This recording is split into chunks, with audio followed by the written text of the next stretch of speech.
Warning signs are there, but few women get out of abusive relationships. That's according to a new report out today by a coalition against domestic violence. And today, News 8's Jamie Muro spoke with one family who continues to grieve for a daughter they lost to a domestic homicide. Jamie's live in our Hartford newsroom tonight. Jamie?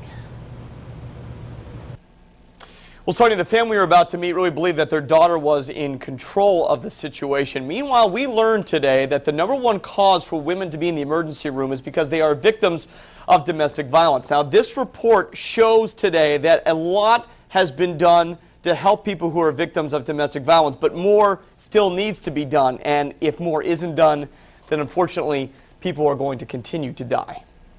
In August, she'll have been gone 16 years, but the day of her passing is as real as if it were yesterday. When she stepped out of the shower, he was waiting there with a butcher knife, stabbed her 16 times.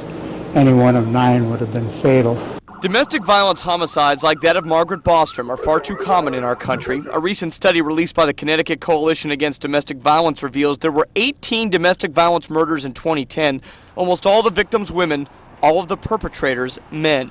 The most important thing we can do is talk about this issue and change the way that people think about it so that the question doesn't continue to be, why does she stay with him?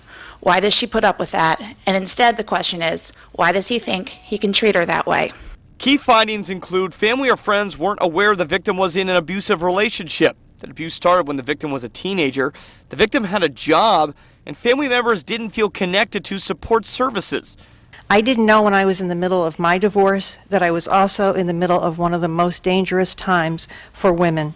Nancy Tyler knows all too well the need to get help. Her ex-husband, Richard Shankman, kidnapped her in 2009, held her hostage, threatened to kill her before she finally escaped. Shankman was sentenced to 70 years in prison earlier this year. I treated his threatening behavior as a nuisance, and I ignored that nagging voice inside me warning of danger.